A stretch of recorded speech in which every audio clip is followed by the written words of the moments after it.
Hello students, hope you all will be fine. Today in this video, we are going to take the case when we have more than two charges and we have to calculate the force on a given charge. See, we studied about Coulomb's law. Coulomb's law is only applicable to 2-point charges. But if we have many charges, more than two charges, we cannot only solve the problem with the help of Coulomb's law.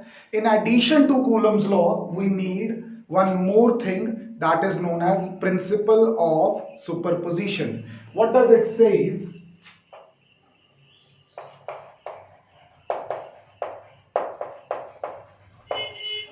Principle of superposition says that if you have a group of charges, the total force exerted by those charges on the given charge is equal to the force applied by first charge, vector sum, force applied by second charge, force applied by third charge, and so on. अगर nth charge है, एक diagram के through इसको explain करने की कोशिश करता हूं मैं.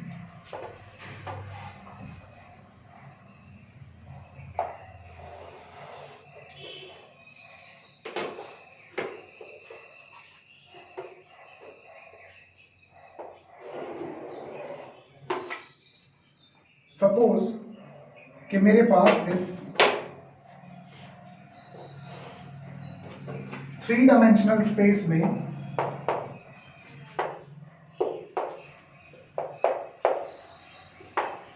कहीं पे ये Q0 चार्ज पड़ा था. यहां पे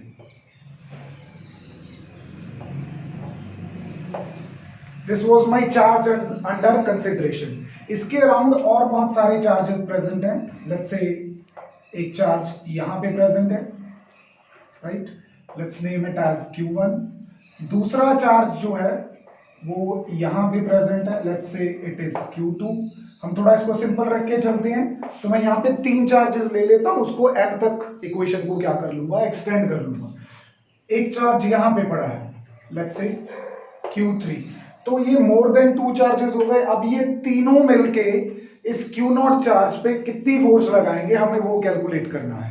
ठीक है, तो वो according to principle of superposition क्या कहता है कि इस Q0 चार्ज पे पहला चार्ज जितनी फोर्स लगाएगा, इस Q2 चार्ज पे पहला चार्ज कितनी फोर्स लगाएगा, हमें पता है कि इस तरफ रिपेल करेगा. With what force, let's name it as north पे लग रही है. लगा कौन रहा है, फर्स्ट चार्ज. ठीक है, और फिर सेकंड चार्ज किधर को लगाएगा, इन दिस मैनर.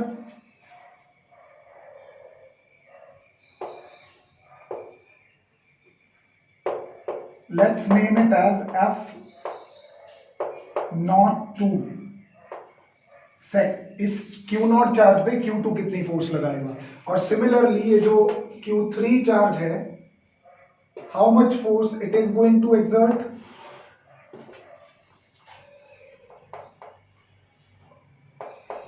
इसको यहां पे नेम दे लेते हैं F03 का. तो according to principle of superposition क्या है कि टोटल फोर्स जो इस Q0 पे लगा रहे हैं, ये Q1, Q2 और Q3, इन तीनों की फोर्स का अगर आप वेक्टर सम कर दो तो आपको टोटल फोर्स पता चल जाएगा.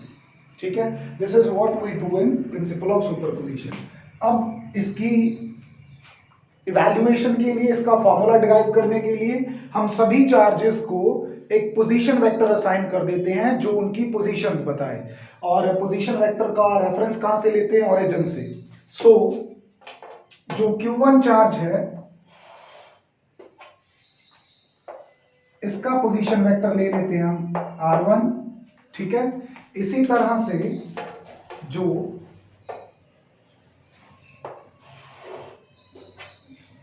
Q2 चार्ज है इसका पोजीशन वेक्टर हम ले लेते हैं R2। सिमिलरली हमारे पास Q0 चार्ज है, इसका position vector we will take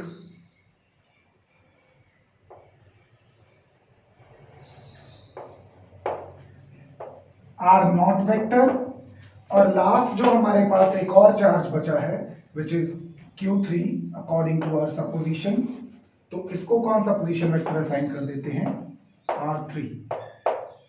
ठीक है, इस तरह से इसकी डायग्राम बनेगी। अभी हमें पता है प्रिंसिपल ऑफ सुपरपोजिशन हमने लिख लिया है, let's call it equation 1। One by one लेते हैं। अकॉर्डिंग टू कूलम्स लॉ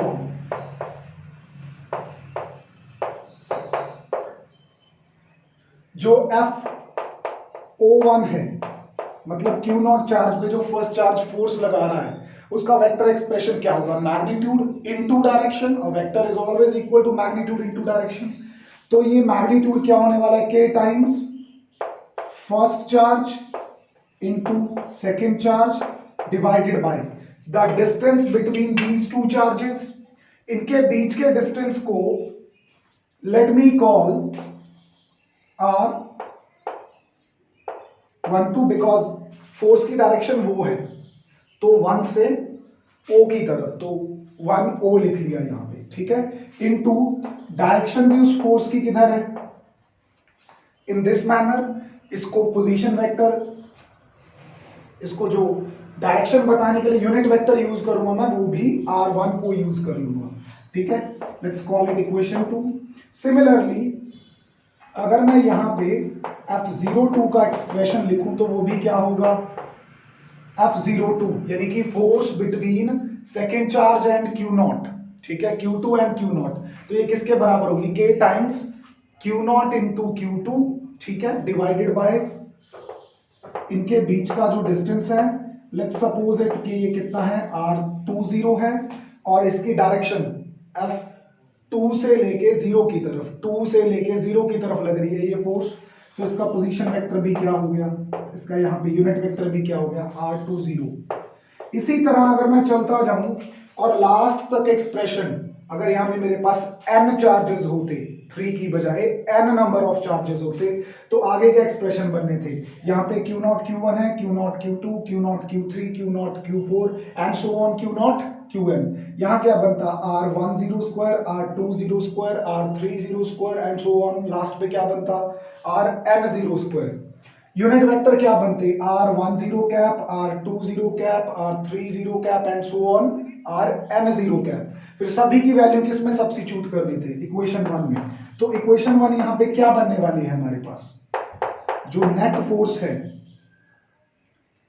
यहाँ पे वैल्यू जब सब्स्टिट्यूट करेंगे, देखो ये सभी एक्सप्रेशंस में कॉमन क्या दिख रहा है तुम्हें, तो K कॉमन है, सभी में आएगा। Q0 जिसके ऊपर फोर्स लग रही है वो सब में कॉमन है, तो उसको मैं ऑलरेडी यहाँ पे स्टेप सेव करता हुआ बाहर निकाल लूं ब्रैकेट के, और बाकियों की एडिशन ब्रैकेट के अंदर आ जाएगी। तो पहले में क्या आएगा, Q1 by R10 square into R10 cap. Second में क्या आएगा, Q2 by R20 square into R20 cap and so on.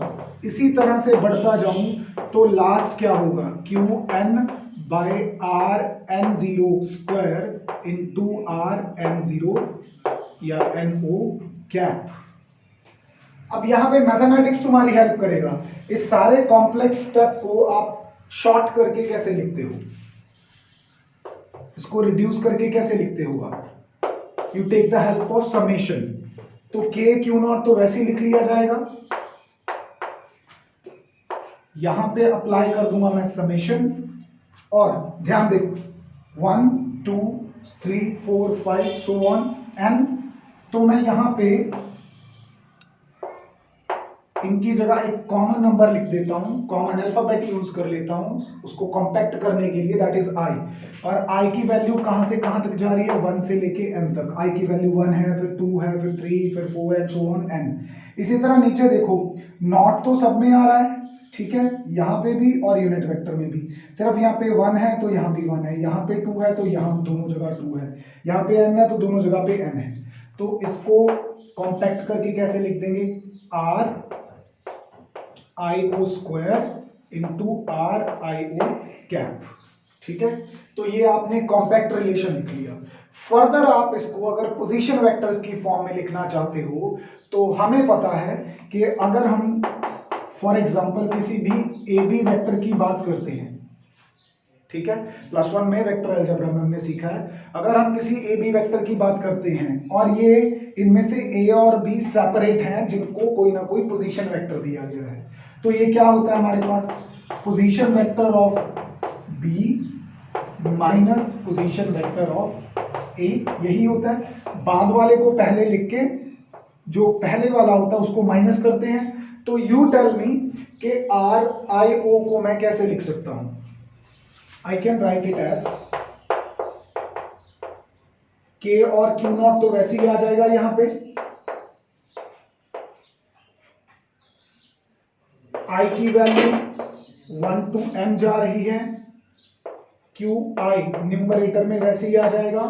यहां पे ध्यान देना होगा R I O पे सेम चीज अप्लाई करो, यहां पे क्या आएगा, R not minus R I, ये जो वेक्टर्स हैं यहां पे इनका मैं मैग्नीट्यूड ले लेता हूं, यहां पे आ जाएगा क्यूब, ठीक है, और यहां पे क्या बनेगा, R O minus R I vector. तो ये आपने क्या किया, ith चार्ज जो था यहां पे, जो भी लास्ट चार्ज होगा उसको with respect to R naught के साथ आपने एक्सप्रेस कर दिया। This is what we done in vector form of Coulomb's law also. वहां भी हम ये सेम डेरिवेशंस लेके आए थे, बस यहां पे मैंने उस कॉम्पैक्ट को यूज करके, उस कॉन्सेप्ट को यूज करके इसको ऑलरेडी कॉम्पैक्ट करके लिख लिया। ठीक है, so this becomes our final relation. एक बार फिर से देख लो, अगर ये चीज में आपको कंफ्यूजन है तो हमें पता है कि यूनिट वेक्टर जो होता है, unit vector is always equal to vector itself by magnitude, यही होता है। मतलब r i o को मैं कैसे लिख सकता था, r i o vector by r i o, देखो r i o का स्क्वायर ऑलरेडी था, जब आर आई ओ कैप की वैल्यू भरता तो एक आर आई ओ और नीचे आ जाता, स्क्वायर के साथ एक और मिल जाता तो क्या बन जाता, क्यूब, इसीलिए यहां पे पावर क्या हो गई 3, और यहां पे जो यूनिट वेक्टर था उसकी बजाय वेक्टर इटसेल्फ आ जाता, तो इसीलिए यहां पे आर आई ओ कैप की बजाय हमारे पास क्या आ गए, वेक्टर्स आ गए। तो ये सिंपल सा कॉन्सेप्ट लगाया मैंने +1 का यहाँ पे यूनिट वेक्टर्स का, और सब्स्टिट्यूशन के लिए ये फॉर्मूला यूज किया, position vector of latter minus position vector of former. ठीक है, इस तरह से इसको कंप्लीट करते हैं। अभी हम क्या करने वाले हैं, यहां पे हम ऐसे न्यूमेरिकल्स, ऐसी प्रॉब्लम सॉल्व करेंगे कि हमारे पास 2 से ज्यादा चार्जेस प्रेजेंट होंगे, and we will see how this formula, how this thing works out practically. So the first problem based on concept of multiple charges is as in front of you. यहाँ पे हमारे पास क्या है, we have been given 3 charges, 2 coulomb let's say on point A, 2 coulomb let's say on point B, and 3 microcoulomb on C. 2 microcoulomb, 2 microcoulomb, 3 microcoulomb, ठीक है, similar nature के हैं, मतलब तीनों पॉजिटिव हैं यहाँ पे। ठीक है, तो ये वाले चार्ज और ये वाले चार्ज की वजह से, दोनों की वजह से इस 3 कूलम चार्ज पे जो नेट फोर्स लगेगी उसकी क्या क्या फाइंड आउट करनी है, एक तो मैग्नीट्यूड फाइंड आउट करना है उसका, और साथ में क्या फाइंड आउट करनी है, डायरेक्शन। तो मोर देन 2 चार्जेस हैं यहाँ पे, कितने चार्जेस प्रेजेंट है, 3 चार्जेस प्रेजेंट है। सिर्फ कूलम्स लॉ से काम नहीं चलेगा, कूलम्स लॉ के जरिए इंडिविजुअल फोर्सेस फाइंड आउट करके उनका क्या करना होगा, वेक्टर सम करना होगा, उस पर वेक्टर ट्रीटमेंट लगाना होगा। तो मैं सबसे पहले क्या करता हूं कि ए पॉइंट पे पड़े 2 कूलम चार्ज की फोर्स कैलकुलेट कर लेता हूं, सी पॉइंट पे पड़े 3 कूलम चार्ज से, मीडियम यहां पे वैक्यूम है। ठीक है, तो अकॉर्डिंग टू कूलम्स लॉ अगर मैं ये F1 फाइंड आउट करूं, ठीक है, late me call this force F1 और you can call it FAC। कुछ मर्जी लिख लो इसको। ये जो फोर्स है ये कितनी आएगी, इट विल बी, क्योंकि मीडियम जो है वो वैक्यूम है, 9 इंटू 10⁻⁹ इंटू फर्स्ट चार्ज कितना है 2 माइक्रोकूलम। 2 माइक्रोकूलम का मतलब हो गया 2 into 10⁻⁻6 coulomb into second charge कितना है 3 microcoulomb, that is 3 into 10⁻⁻6 divided by square of the distance between A and C. Now this is the problem here, यहां पे हमें AC जो है वो गिवन नहीं है, but we know that if this is a right angle triangle that's a Pythagoras triangle. अगर ये पाइथागोरस ट्राइंगल है, ये 3 मीटर है, ये 4 मीटर है, तो जो हाइपोटेन्यूज है वो कितना होगा 5 मीटर होगा। तो मैं डायरेक्टली इसको 5 का यहां पे क्या सब्स्टिट्यूट कर सकता हूं, स्क्वायर सब्स्टिट्यूट कर सकता हूं। अगर आप यहां पे F1 को कैलकुलेट करो तो it comes out to be 2.16 into 10⁻⁻³ newtons. Do we need to solve this second force? अच्छा, उससे भी पहले मुझे F1 की डायरेक्शन बता दो। Because the Coulomb forces act along the line joining, तो ये आगे की तरफ लगेगी ऐसे। So let me draw it.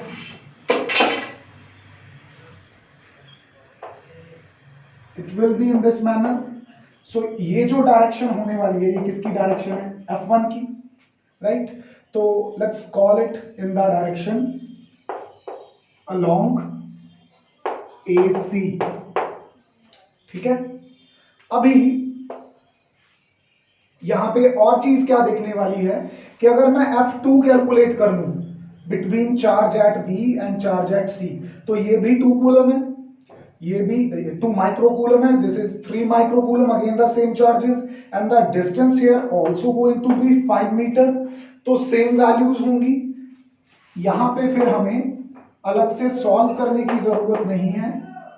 Similarly जो F2 आएगी this will also be 2.16 into 10⁻⁻³ newtons, and what will be the direction of this force? It will also be along the line joining of B and C. Line joining of B and C को अगर आगे extend करूंगा, it's going to be this. We have called this F2. कौन सी direction हो गई है, किस तरफ लग रही है फोर्स, B से C की तरफ लग रही है, along B C। तो अब अगर आपको टोटल फोर्स कैलकुलेट करनी है तो आपको F1 और F2 का क्या लेना होगा, वेक्टर सम लेना होगा। वेक्टर सम में क्या चाहिए होता है, हमें पता है, दो तरीकों से सॉल्व कर सकते हैं इसको। या तो यहाँ पे एडिशन का फॉर्मूला लगा सकते हैं, ठीक है, एडिशन का फॉर्मूला जिसमें हम रिजल्टेंट निकालते थे वही a² + b² + 2ab cos of theta, this can also be the result, but you need cos theta। यहाँ पे तो थीटा नजर ही नहीं आ रहा है, तो थीटा एंगल दरअसल है क्या, हमें यहाँ पे थीटा डिफाइन करना होगा। इस मिडल लाइन को आगे एक्सटेंड कर लेते हैं, let's this call theta, let's this also call theta. तो यहाँ पे टोटल एंगल अपना कितना हो गया, ट्वाइस ऑफ थीटा। अब इसको सॉल्व करने के यहाँ पे दो तरीके बन जाते हैं, या तो आप इस मेथड से कर लो एडिशन लॉ से, एंगल ट्वाइस ऑफ थीटा लेके फिर cos 2 थीटा की वैल्यू फाइंड आउट करनी होगी। एक और सिंपल मेथड है, आपको याद होगा +1 में हमने वेक्टर रेजोल्यूशन पढ़ा था। वेक्टर रेजोल्यूशन क्या कहता है कि अगर F1 वेक्टर को सिर्फ F1 वेक्टर को मैं रिजॉल्व कर लूं, अलग से रिजॉल्व कर लेते हैं, ये हमारी रेफरेंस लाइन है, दिस इज आवर F1। अगर इसको मैं रिजॉल्व कर लूं तो ये एंगल थीटा है। इस तरफ F1 का कौन सा कंपोनेंट होगा, F1 cos थीटा, जिस एक्सिस के साथ एंगल बनता है, और नीचे क्या होगा F1 sin थीटा। हो गया कंपोनेंट्स में ब्रेक। अच्छा, फिर इसी तरह इस रेफरेंस लाइन से थीटा एंगल पे ये जो F2 है इसको भी रिजॉल्व कर लेते हैं, this is also making angle theta. तो इस तरफ कौन सा कंपोनेंट होगा, F2 cos ऑफ थीटा, और इधर कौन सा कंपोनेंट होगा, F2 sin ऑफ थीटा। बेटा अभी आप कुछ कैलकुलेशन कर चुके हो, F1 और F2 का जो मैग्नीट्यूड है ये तो सेम है। अगर ये मैग्नीट्यूड सेम है, इसका मतलब इनके साइन कंपोनेंट्स जो कि अपोजिट हैं वो कैंसिल हो जाएंगे, और जो कॉस कंपोनेंट्स है वो क्या हो जाएंगे, ऐड हो जाएंगे। तो यहां पे हम सिर्फ किसका सम लेंगे टोटल फोर्स कैलकुलेट करने के लिए? To calculate total force we take sum of cos components only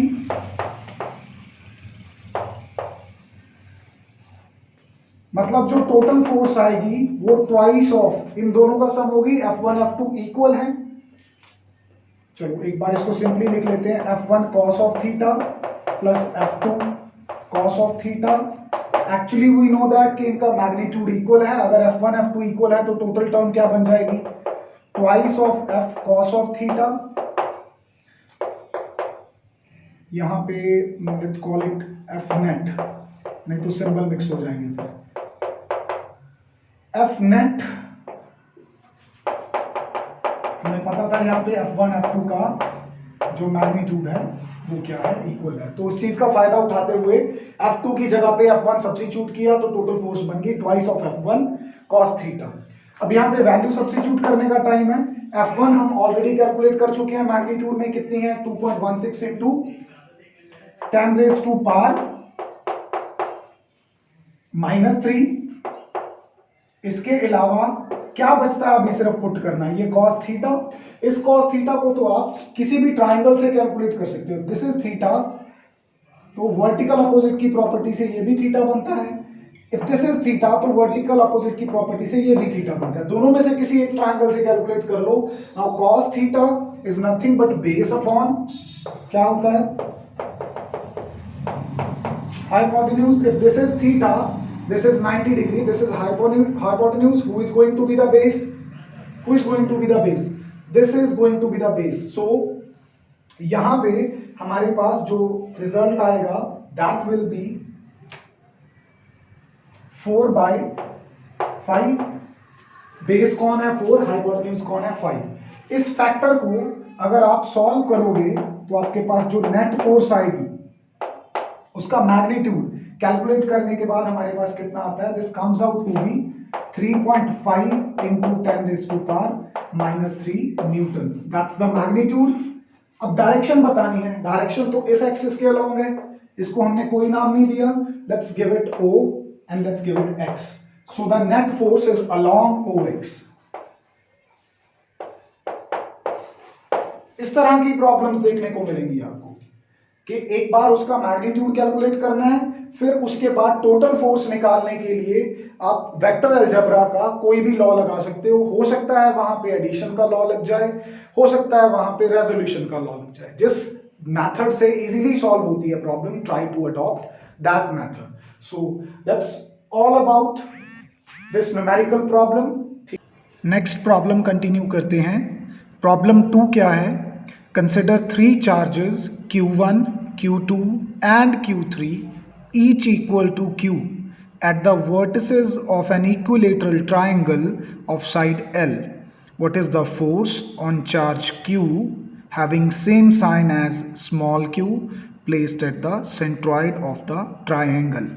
simple question है बेटा, आपके पास एक इक्विलेटरल ट्राइंगल है, सभी साइड्स क्या हैं आपकी L, L and L, right. A point, B point और C पॉइंट पे चार्जेस रखे गए हैं, कौन कौन से, Q1, Q2 एंड Q3। तीनों का magnitude is equal to Q है, means I can say that Q1 is equal to Q2 is equal to Q3 is equal to Q। This is what we are given with.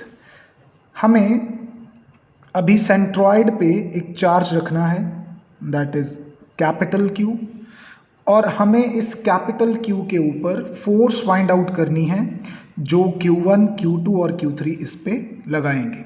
ठीक है, तो simple method है, यहाँ पे more than 2 charges present हैं, principal of superposition use करेंगे। Individual forces calculate कर लेंगे, Q1 Q पे कितनी लगाता है Q2 इस कैपिटल Q पे कितनी लगाता है, Q3 इस कैपिटल Q पे कितनी लगाता है, और तीनों का क्या फाइंड आउट कर लेंगे, vector sum. Let's begin with the solution. क्या करेंगे इसके सॉल्यूशन में,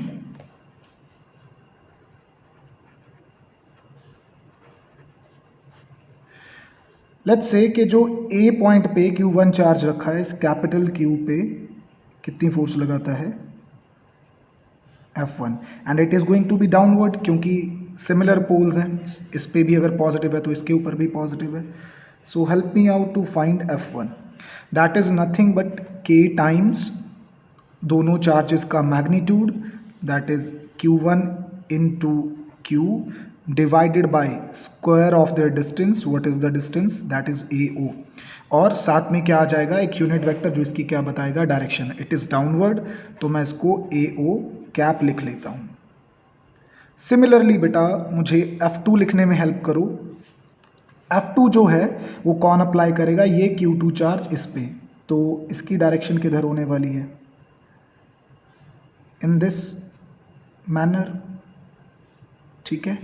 F2 जो आने वाला है that is K, first charge that is Q2 into second charge that is capital Q divided by square of the distance. अब डिस्टेंस कितना है, BO, और ये फोर्स की डायरेक्शन किस तरफ है, अवे, इन दैट मैनर, तो इसको BO कैप लिख लेंगे। Now what is going to be F3, that is the force exerted by charge on C at charge kept on the centroid, तो इसकी डायरेक्शन F3 की ये वाली होने वाली है। What will be the expression of F3, Q3 into Q divided by CO square into CO cap. Now, one thing we know that from this centroid point O, the distance of point A, point B and point C is same. So we can say that AO, BO and CO ये सभी क्या हैं, equal हैं, let's say R के equal हैं, ठीक है। और क्या जानते हैं हम, Q1, Q2, Q3 भी इक्वल हैं, किसके, Q के, ये हमें गिवन था। अगर ये दोनों चीज़ें सब्स्टिट्यूट कर दें इन तीनों एक्सप्रेशंस में, और इनका क्या ले लें, सबसे पहले तो सम ले लें,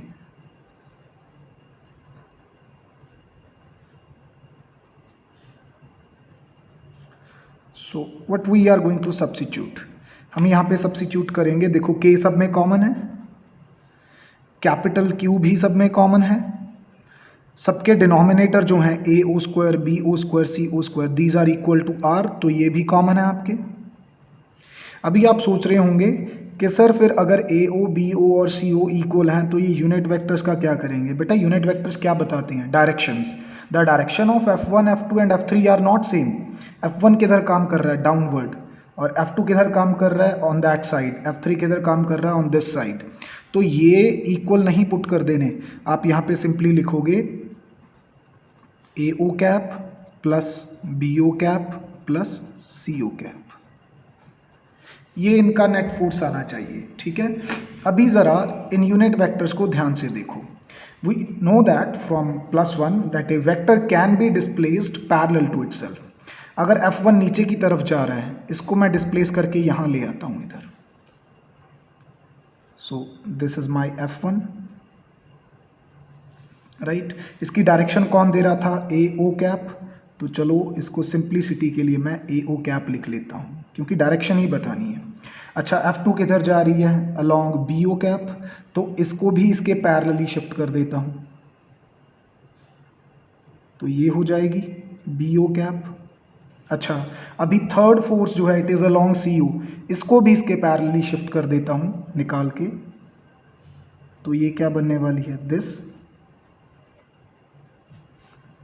कहने का मतलब ये है कि इन तीनों फोर्सेस की जो डायरेक्शन है वो मिलके आपस में एक साइक्लिक ट्रायंगल बना रही है, और साइक्लिक ट्रायंगल का जो सम होता है वो इज इक्वल टू क्या होता है, 0, because they are like vectors, तो इनका सम क्या होगा, 0 फॉर साइक्लिक ट्रायंगल। जो इसको बनाने वाले वेक्टर्स हैं या यूनिट वेक्टर्स हैं, उनका सम क्या होता है, 0। अगर आप इसको यहाँ पे सब्स्टिट्यूट कर दो, your result is going to be 0। What does that mean? आप वेक्टर लिख सकते हो यहाँ पे कि ये जो कैपिटल क्यू चार्ज है जिसको इक्विलेटरल ट्राइंगल के सेंट्रॉइड पे रखा गया है, ये किस में होगा? This will be in equilibrium. ठीक है, बहुत सिंपल प्रॉब्लम थी and this is one of the important problem. NCERT solve problem है ये आपकी। ठीक है, ऐसी प्रॉब्लम के एग्जाम्स में आने के मैक्सिमम चांसेस होते हैं। ठीक है, अगली प्रॉब्लम की तरफ बढ़ते हैं। What does it says? The next problem is कि हमारे पास कोई 3 पॉइंट चार्जेस हैं, तीनों किसके इक्वल हैं? प्लस क्यू के इक्वल हैं और वर्टिसेस पे रखे गए हैं इक्विलेटरल ट्राइंगल के जिसकी साइड है L। तो अगेन लिटिल सिमिलर, तीनों साइड्स L हैं और तीनों पॉइंट्स पे हमने पॉजिटिव क्यू चार्ज रखा है। No issues at all. अच्छा, then find the magnitude and sign of a charge to be kept at the centroid। Centroid पे O पॉइंट पे हमें कोई चार्ज रखना है, उसका मैग्नीट्यूड और साइन फाइंड आउट करना है। कंडीशन क्या दे रखी है? So that the charges at the vertices remain in equilibrium. मतलब यहाँ पे हम जो capital Q, let's say capital Q रखें,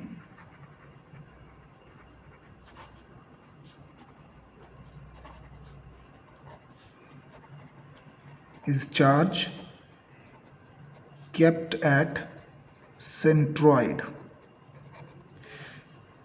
कैसा चूज करना है ये कैपिटल क्यू? कि ये कैपिटल क्यू ना तो इस स्मॉल क्यू को, ना इस स्मॉल क्यू को, ना इस स्मॉल क्यू को डिस्टर्ब करे। डिस्टर्ब ना करने का मतलब होता है इक्विलिब्रियम, मतलब नेट फोर्सेस क्या लगे? जीरो। अब देखो बेटा, सिर्फ ये कैपिटल क्यू थोड़ी डिस्टर्ब करेगा इन तीनों को, ये आपस में भी तो एक दूसरे को डिस्टर्ब करेंगे बिकॉज दे कैरी चार्ज। तो इसका मतलब किसी भी एक चार्ज को अगर मैं पकड़ लूँ, whether it is charge on A और चार्ज ऑन बी और चार्ज ऑन सी, अगर मैं ये पता कर लूँ कि इक्विलिब्रियम मेंटेन करने के लिए मुझे ये चार्ज कितना चाहिए, my problem will be solved. तो मैंने यहाँ पे अंडर ऑब्जर्वेशन किसको रखा? Charge which is kept at point A. ठीक है, अब ये वाला स्मॉल प्लस क्यू चार्ज इसके ऊपर फोर्स लगाएगा, इसको रिपेल करेगा, let's say with force F1। ये वाला स्मॉल क्यू इसको रिपेल करेगा ए पॉइंट पे रखे चार्ज को विद फोर्स F2। ठीक है, दोनों की फोर्स मिला के लेट्स से हो जाती है F डैश। ठीक है, अब हमें एक बात पता है, ये डिस्टेंस भी L है, this distance is also L, even the 3 charges are equal. तो जितनी फोर्स F1 होगी उतनी ही फोर्स F2 होगी, नो डाउट इन दैट। लिख के देख लेते हैं एक्सप्रेशन।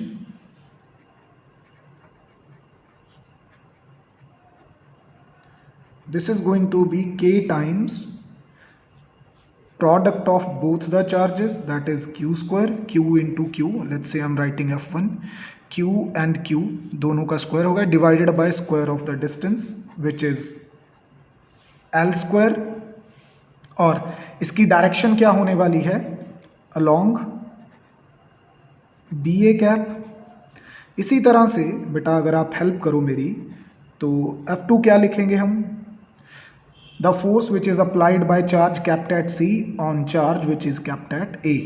अगर इस पे आप अप्लाई करो, this force will also be K times product of both the charges q square divided by square of the distance which is L square into, यहाँ पे क्या आ जाएगा? डायरेक्शन वेक्टर इसका यूनिट वेक्टर बताने के लिए किस तरफ लग रही है फोर्स? सी ए की तरफ।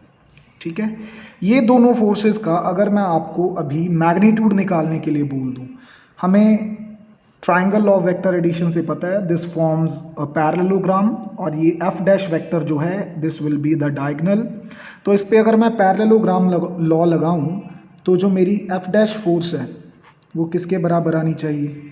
That must be equal to F1 square plus F2 square plus 2F1 F2 cos of angle between F1 and F2।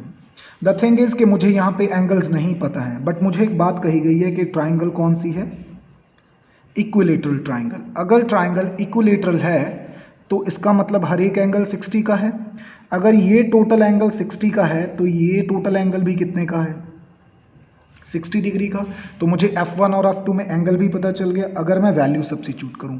अब मैंने ये ऑलरेडी बता दिया है कि F1 का मैग्नीट्यूड और F2 का मैग्नीट्यूड आपस में क्या है, इक्वल है, सिर्फ उनकी क्या वेरी कर रही है, डायरेक्शन। तो F1 की जगह पे भी क्या पुट कर देते हैं, F, और F2 की जगह पे भी क्या पुट कर देते हैं, F। So the things will be f² plus 2। F1 की जगह पे भी F पुट करना है, F2 की जगह पे भी F पुट करना है, cos of 60। What is cos of 60 equal to, cos of 60 हमारे पास होता है 1/2। अगर मैं इसको यहाँ पे सब्स्टिट्यूट करूँगा तो ये 2 और वो डिनोमिनेटर वाला 2 कैंसिल हो जाएंगे। I left with f² plus f² plus f², यही बचेगा मेरे पास। कितना आ जाएगा ये, √3f। तो मुझे ये नेट फोर्स पता लग गई जो ए पे रखे चार्ज पे लग रही है। कौन कौन लगा रहा है, ये दोनों चार्जेस। अब ये दोनों चार्जेस मिलके उसको परे धकेलना चाहते हैं अलोंग दिस डायरेक्शन। तो इसको इक्विलिब्रियम में रखने के लिए इस सेंट्रॉइड पे रखे चार्ज को क्या करना पड़ेगा, अपनी तरफ खींचना पड़ेगा, क्योंकि ये और ये चार्जेस उसको परे पुश कर रहे हैं। अगर उसको वो परे पुश कर रहे हैं तो इसको इक्विलिब्रियम पे रखने के लिए इस क्यू चार्ज को इतनी ही फोर्स से इसे अपनी तरफ खींचना होगा। ठीक है, तो अब मैं यहाँ पे कैलकुलेट कर लेता हूँ। Let's call it equation 1।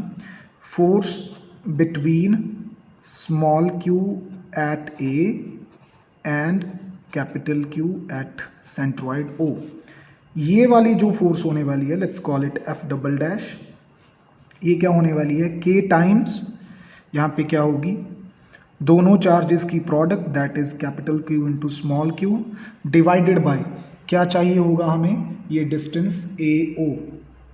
ठीक है, अभी ये डिस्टेंस जो होता है, अगर ये ट्राइंगल्स की साइड L है तो ये वाला जो डिस्टेंस होता है बाय मैथमेटिकल सॉल्वेशन, ये जो आता है हमारे पास, ये L/√3 होता है। ठीक है, डायरेक्ट रिजल्ट है, आप याद रख सकते हो इसको, L/√3। तो ये रिजल्ट मैं इसको यहाँ पे सब्स्टिट्यूट करता हूँ, I'll get L²। और इस फोर्स की डायरेक्शन किधर होनी चाहिए, दिस मस्ट बी डाउनवर्ड। ठीक है, हम लिख देते हैं अपोजिट टू F'। इसको अगर सॉल्व करें तो क्या आएगा हमारे पास, यहाँ पे इसको सॉल्व करने से आएगा K times small Q capital Q divided by L², और 3 किधर चला जाएगा, ऊपर चला जाएगा। अभी अगर ये 1 और 2 इक्वल और अपोजिट होंगे तभी ये ए पे रखा चार्ज इक्विलिब्रियम में रह पाएगा। सो इक्वेटिंग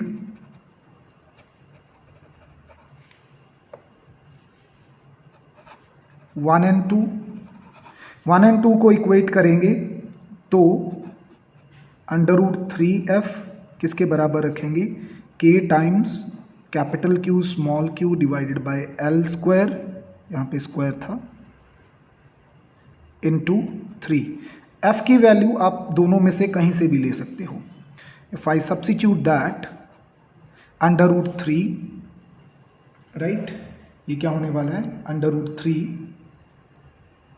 और f की वैल्यू यहाँ से सब्स्टिट्यूट कर दो, KQ²/L² is equal to K times QQ/L² into 3। अभी अगर इसको सॉल्व करें तो K cancel out, L² cancel out, एक स्मॉल क्यू के साथ एक स्मॉल क्यू कैंसल आउट हो जाता है। हमें किसका मैग्नीट्यूड फाइंड आउट करना था, कैपिटल क्यू का, तो 3 को इधर ले आएंगे।